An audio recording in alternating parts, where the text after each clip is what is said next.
Binawi na ni Pangulong Duterte ang unilateral ceasefire ng gobyerno kasunod ng pagkakapatay ng CPP-NPA sa 6 na sundalo.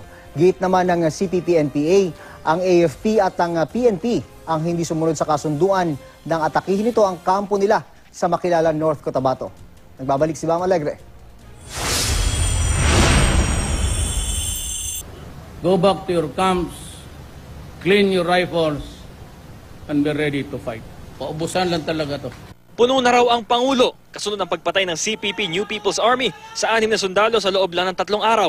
Una noong January 30 sa Etiaga, Isabela, nang patayin ng 2 sundalong pupunta sa reforestation meeting na nakasibilyan at walang long firearm. Isang opisyal naman ang pinatay sa Manay, Davao Oriental noong February 1. At 3 pang natagpuan tadtad ng bala sa Bukidnon naman noong ding February 1. Yan ay kahit sa Pebrero Agis pa mawawala ng bisa ang unilateral ceasefire ng NPA. Kaya dapat hindi sila umatake sa mga sundalo kung hindi naman sila nilalabanan. Karumal-dumal na paggamit ng excessive force. Ito pong mga tauhan na to ay nagtamo ng, ang isa pong sundalo ay nagtamo ng 27 tama ng bala. Ang isa ay 24. Ang isa naman ay, kung hindi ako nagkakamali, 26. Kaya naman binawi na rin ng gobyerno ang sarili nitong unilateral ceasefire. Mag-ceasefire ako, kumpiyansa yung mga sundalo ko. Maglakad dyan, magkuha ng sa ATM. Wala nga mga baril eh. Tapos kinidnap, patay 3. Sabi ngayon ng CPP, hindi naman daw sinunod ng AFP at PNP ang idineklara nilang ceasefire dahil inatake ang kampo ng NPA sa Makilalan, North Cotabato noong January 21. Pero itutuloy raw nila ang pagsulong sa peace talks. Dismayado rin silang hindi pa pinalalaya ang lahat ng 400 na political prisoners ng gobyerno mula sa CPP. Pero sabi ng Pangulo, hindi makatwiran at parang pagbibigay amnestiya ang demand, lalo't may mga nauna ng pinalayang CPP leaders. Tingin pa ng Pangulo, lumabo na ang kapayapaan sa pagitan ng gobyerno at mga rebelde na dekada nang nagbabakbakan. I would have wanted very much. Talagang gusto ko. Kasi it's about 50 years in the making. Ang ibig sabihin, gusto niyo another 50 years? Wala nang katapusan? Eh kung walang katapusan, sige. Sa maraming pagkakataon, sa kampanya man, kahit sa SONA, hindi tinago ng Pangulo ang kagustuhan tuldukan ng gusot na bigong maresolba ng 6 na naunang administrasyon. I really would like to express my sadness. We cannot have a peaceful generation. There will always be fight. Nakahihinaya, lalo't mahirap itangging alasana sa usapin ang pagiging makakaliwa ng Pangulo na minsan naging estudyante ni CPP founder Joe Masison at naging miyembro pa ng militanteng Kabataang Makabayan. I'm here for 6 years. Siguro ko malasin, less than. But to me, mahirapan na tayo. About the only time, the golden opportunity, kasi galing ako sa left, would be under my administration. Bam Alegre, GMA News. Kahit makakaliwa siya, tila nawawala na ng pag-asa ng Pangulo na makamit ang kapayapaan sa pagitan ng gobyerno at ng mga rebeldeng komunista. Binawi niya ang unilateral ceasefire ng gobyerno matapos mapatay ng NPA ang 6 na sundalo. Saksi si Bam Alegre. Go back to your camps, clean your rifles, and be ready to fight. Paubusan lang talaga to. Puno na raw ang Pangulo kasunod ng pagpatay ng CPP New People's Army sa 6 na sundalo sa loob lang ng 3 araw. Una noong January 30 sa Etiaga, Isabela, nang patayin ng 2 sundalong pupunta sa reforestation meeting na nakasibilyan at walang long firearm. Isang opisyal naman ang pinatay sa Manay, Davao Oriental noong February 1. At 3 pang natagpuan tadtad ng bala sa Bukidnon naman noong ding February 1. Yan ay kahit sa Pebrero Agis pa mawawala ng bisa ang unilateral ceasefire ng NPA. Kaya dapat hindi sila umatake sa mga sundalo kung hindi naman sila nilalabanan. Karumal-dumal na paggamit ng excessive force. Ito pong mga tauhan na to ay nagtamo ng, ang isa pong sundalo ay nagtamo ng 27 tama ng bala. Ang isa ay 24. Ang isa naman ay, kung hindi ako nagkakamali, 26. Kaya naman binawi na rin ng gobyerno ang sarili nitong unilateral ceasefire. Mag-ceasefire ako, kumpiyansa yung mga sundalo ko. maglakad dyan, magkuha ng sa ATM. Wala nga mga baril eh. Tapos kinidnap, patay 3. Sabi ngayon ng CPP, hindi naman daw sinunod ng AFP at PNP ang idineklara nilang ceasefire dahil inatake ang kampo ng NPA sa Makilala, North Cotabato noong January 21. Pero itutuloy raw nila ang pagsulong sa peace talks. Dismayado rin silang hindi pa pinalalaya ang lahat ng 400 na political prisoners ng gobyerno mula sa CPP. Pero sabi ng Pangulo, hindi makatwiran at parang pagbibigay amnestiya ang demand, lalo't may mga nauna ng pinalayang CPP leaders. Tingin pa ng Pangulo, lumabo na ang kapayapaan sa pagitan ng gobyerno at mga rebelde na dekada nang nagbabakbakan. I would have wanted very much. Talagang gusto ko. Kasi it's about 50 years in the making. Ang ibig sabihin, gusto niyo another 50 years? Wala nang katapusan. Eh kung walang katapusan, sige. Sa maraming pagkakataon, sa kampanya man, kahit sa SONA, hindi tinago ng Pangulo ang kagustuhan tuldukan ng gusot na bigong maresolba ng 6 na naunang administrasyon. I really would like to express my sadness. We cannot have a peaceful generation. There will always be fight. Nakahihinaya, lalo't mahirap itangging alasana sa usapin ang pagiging makakaliwa ng Pangulo na minsan naging estudyante ni CPP founder Joe Masison at naging miyembro pa ng militanteng Kabataang Makabayan. I'm here for 6 years. Siguro ko malasin, less than. But to me, mahirapan na tayo. About the only time, the golden opportunity, kasi galing ako sa left, would be under my administration. Mula rito sa Kitabawan City, Bam Alegre, ang inyong saksi. I hear them talk in public. They seem to have forgotten that there is a civil war going on in Mindanao. For the communists, it's all over the country. Ito namang dito sa Mindanao, we are lucky indeed that MI and MN are ready to talk. Ang problema lang nito is ang panahon, we were overtaken by the events sa Middle East. There is now, in this island of Mindanao, and in Pulo, dyan sa mga islands dyan, yung mga Abu Sayyaf, at yung pinaka-leader si Hapsilon was sent by the ISIS because he was appointed now the ISIS leader, I think for this part of the Indonesia, Malaysia, Brunei, Philippines. Pumasok siya sa Lanao last week. And there was a firefight. Binumba sila ng armed forces. At ewan ko, si Hapsilon Ra was wounded in the shoulder. I do not think I can talk to the terrorists. Hindi yan sila papayag. Na kayo mga kapatid ko, my mother is Imarano. Huwag kayong masaktan kung may ano isasabihin ako sa iyo. It's not about the Moro people. It's about the Arabs at ang kanilang ISIL. Huwag kayong magsunod dyan. Kaya makita mo naman, yung mga babae ayaw magipag-sex sa kanila, tinatapon sa apoy. Mga bata. Tapos kung maggulgul ng tao harap-harapan, when you could just shoot them in the head and i-public panihuan decapitations. Those are the ISIS. Walang pinipili yan. Arabs. And if Trump decides to invade the Middle East, and if the ISIS loses its land base there, they will start to scatter around the world. Ang favorite target nila would be the southern part of the Philippines. It's gonna be bloody. Pareho na sa Iraq ug Baghdad kita kabuto kada adlaw. And the civilization is in ruins.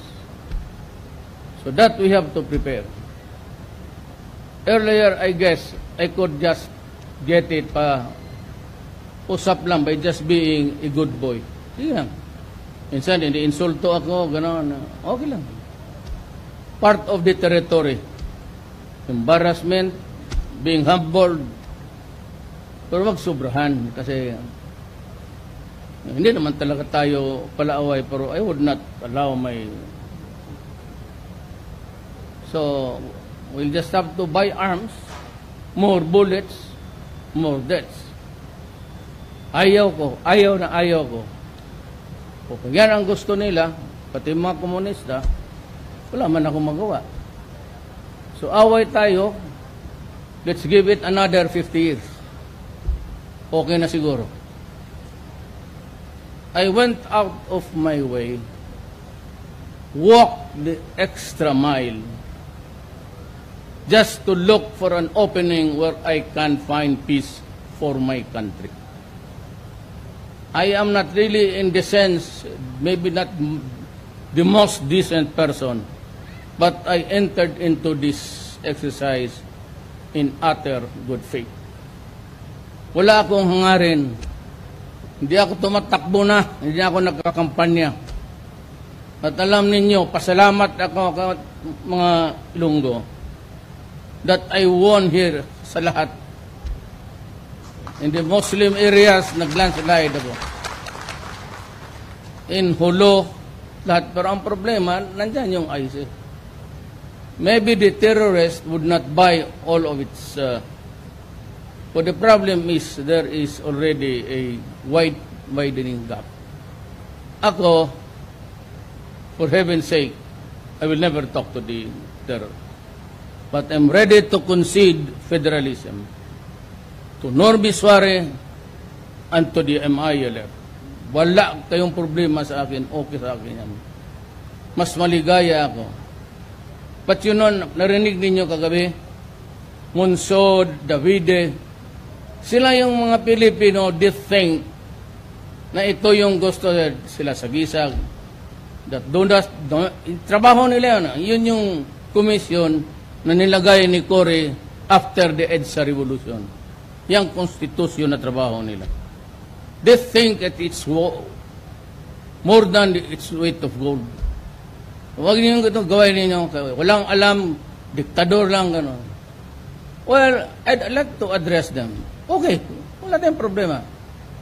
But remember, I told you right at the beginning of the campaign that there will be no peace in Mindanao pag hindi ninyo ibigay ang federalism. Sabihin ko sa inyo, it will eventually break our country too. So kayong mga Moro, baka kita magpatayan dito, anak ng... Nandito na tayo sa Mindanao, kung hindi tayo pinagbigyan, magsayo tayo ng sarili nating bayan, Federal State of Mindanao. Hindi kayong mga Moro, saan kayo malakas? So, butuhan lang talaga to eh. Takbo kayo doon. Kayo ng mga Kristiyanos, mga settlers, you also form one party. But at the end of the day, kung may parliament or Congress, whatever, it should only be one unit. At magre-respetuhan tayo dito to the Moro, do not drive the Christians away because you will lose much of what. Without the Christians, wala rin. And for the Christians, without the Moro people, without their cooperation, without their wisdom, we cannot move forward. Kailangan, ano ba naman yung magkapit bahay tayo? Really yun, doon ka lang tingin sa langit. Pasag din yung mga pari ninyo, wala na.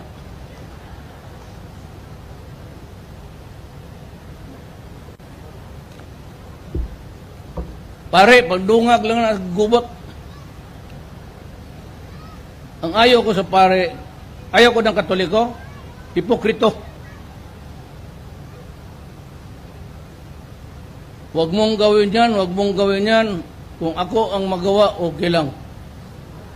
Sigig sermon, sa pulpito, gina-atake ko. Ano mga ginagawa ko para man ito sa bayan ko?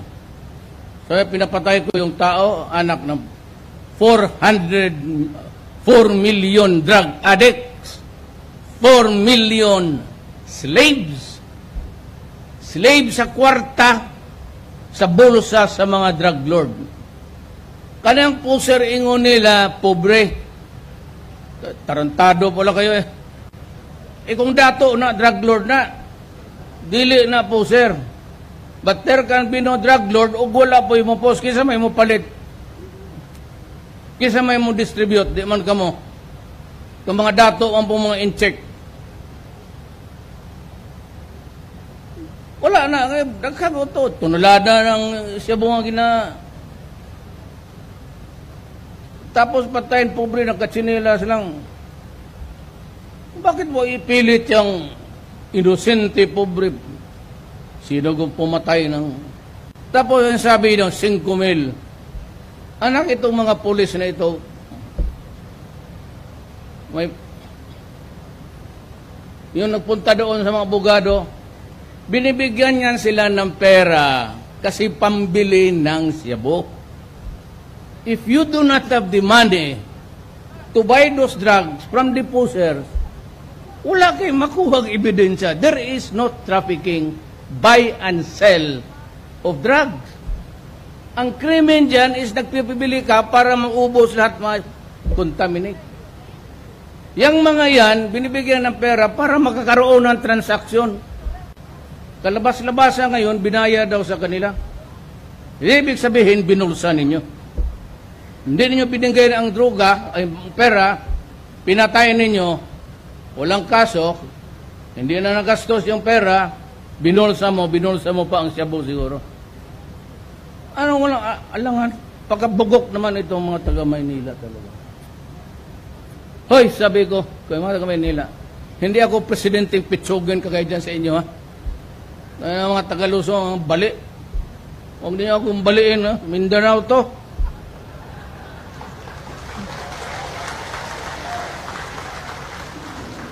Huwag mo akong lukulokoy ng gano'n na istorya. How much did I give? 150 million. Intelligence fund. Krami. Yun yung pinagdadap. Sige, magbili kayo ng magbili. Huli ng huli. O nakita mo ngayon, sabihin na binibigyan daw sila 5,000 kada. Putang ina. Bakit ba ako magbigay sa inyo para magpatay? Trabaho ninyo yan. Gusto mo, ikaw nang patayin ko. Nabuang. Binabayaran ko. Ako, magbayad sa pulis. Umalis ka nga dyan. Ang ibig sabihin no, yung para pang bili nila, hindi nila binili. So, walang transaction. So, possession lang. Kung isa, dalawang sachet, could not come up with the quantity, paghuli, bail. Paghuli, bail. Hindi ko alam yung racket ng mga pulis yawa. Pagkahuli yan ng 1 tonelada. So, ang 500 kilos, isurrender nila yan. Kinapasak, kinasakrami, kinabukasan. Medal. Pangganda ang operasyon. Kaya nakarecover ng kalahati, ang kalahati putang ina pinagbili.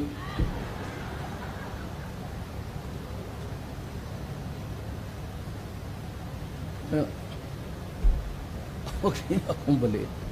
Yung mga taga-Maynila na mahina yan.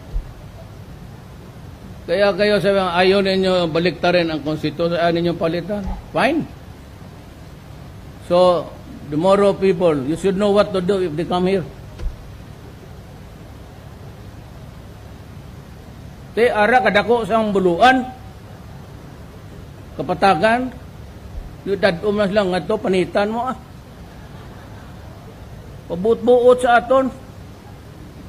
Dito na nga maganda na ang samahan eh. All you have to do is to promote. Kagaya ko, I stayed in the dormitory. Ang lahat ng classmate ko, mga huluhano, wala pa kami problema. Do not talk about God. Do not talk about yung baboy-baboy. Bastos yan eh. Wag lang yan. Wag nyo, do not talk about religion. And don't about yung bugal-bugal nga baboy-baboy yan. Talagang masamang biro yan. Aside from that, mga sawa ka o Maguindanao, aras ang gwapa kanina o daw. Di, kadala ka lang daw. Kaya mahal ang kubra dire.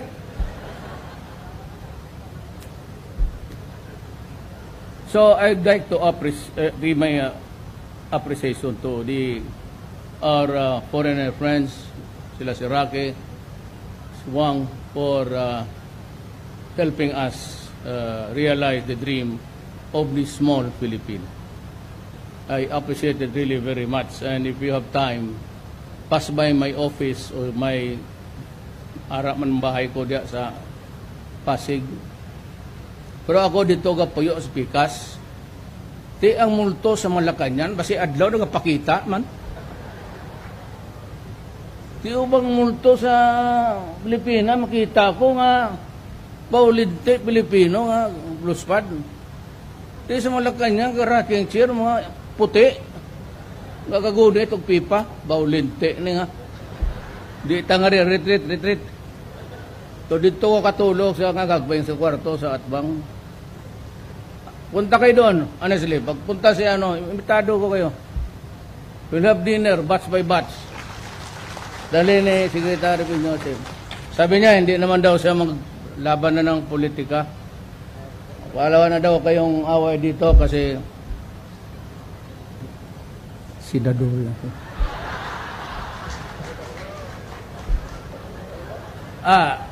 Kita ka pinaka-hardworking. Marami talagang bumilieve kay Isa lang ang ito. Wag. Sa gold. Nung sinabi ko, man ikaw ang agriculture. Gunit niya kamot ko. Yung kuman, wala lang korupsyon. Oo. Korupsyon lang. Korupsyon lang. Babae. Tugay sa iyo. Okay na.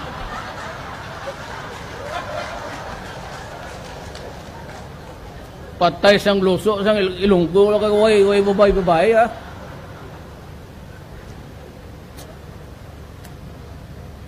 So again, I appreciate coming here. I have to visit also the wounded soldiers and may isa atang patay.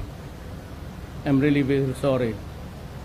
I tried my best, but pareho sa kanta, my best was not good enough. So, para sa tingin ko, there will be no peace in this land vis-a-vis with the Communist Party. Pagpatuloy natin yung gera, hindi na ako nagtagal. Last night I decided, sabi ko, ilip mo na. Kasi ang sa kanila, February 10 pa, pero marami na akong patay nga sundalo pa dito. Mahirap yan. Kaya sabi ko, resume kayo. Take your position and be alert. And then to the nation, I said, I really tried. But the demands are just too huge that it is impossible to meet or even work out a compromise.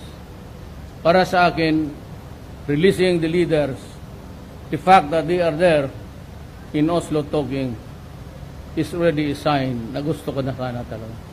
Pero kung i-release siya ngayon, alam mo ang totoo, sabihin ko lang siya totoo. Pag ini-disappoint mo ang military pati police, baka madisgrasya pa ako. Sabihin ko sa inyo ang totoo. Pinilit nila, I do not just because I'm the number 1 president, hindi sabihin na ako lang ang mag-decision sa akin ang I have to take into account civil society, Congress, the military, and the police. And because I have lost so many soldiers in just 48 hours, I think to continue with the ceasefire does not or will not produce anything. Therefore, I am asking the soldiers, go back to your camps, clean your rifles, and be ready to fight. I am sorry, but that is how it is. Kaya in the meantime, kayong mga civilian, huwag na lang nyo sirain ang bayan ninyo, tulungan ninyo si Secretary Piñol, tulungan ninyo yung congressman ninyo, mga gobernador ninyo. And above all, ako open ako.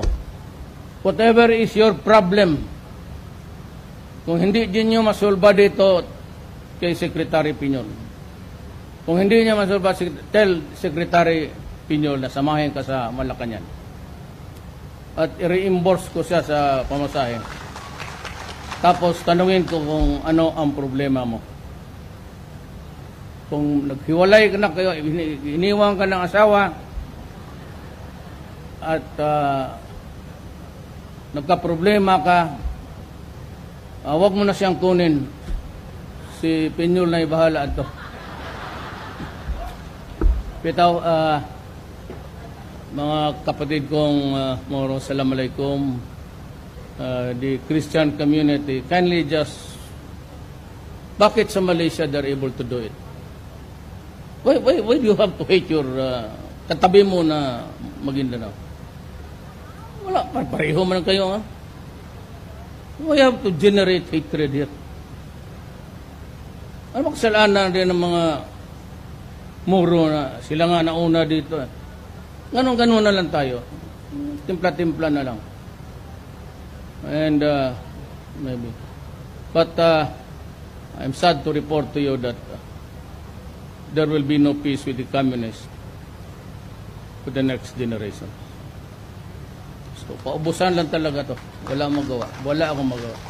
I tried, but seems that I am at the losing end of the bargain. Maraming salamat po. Thank you, Mr. President. May we request the President for a photo opportunity for 7 batches, beginning with the LGU officials from Lang.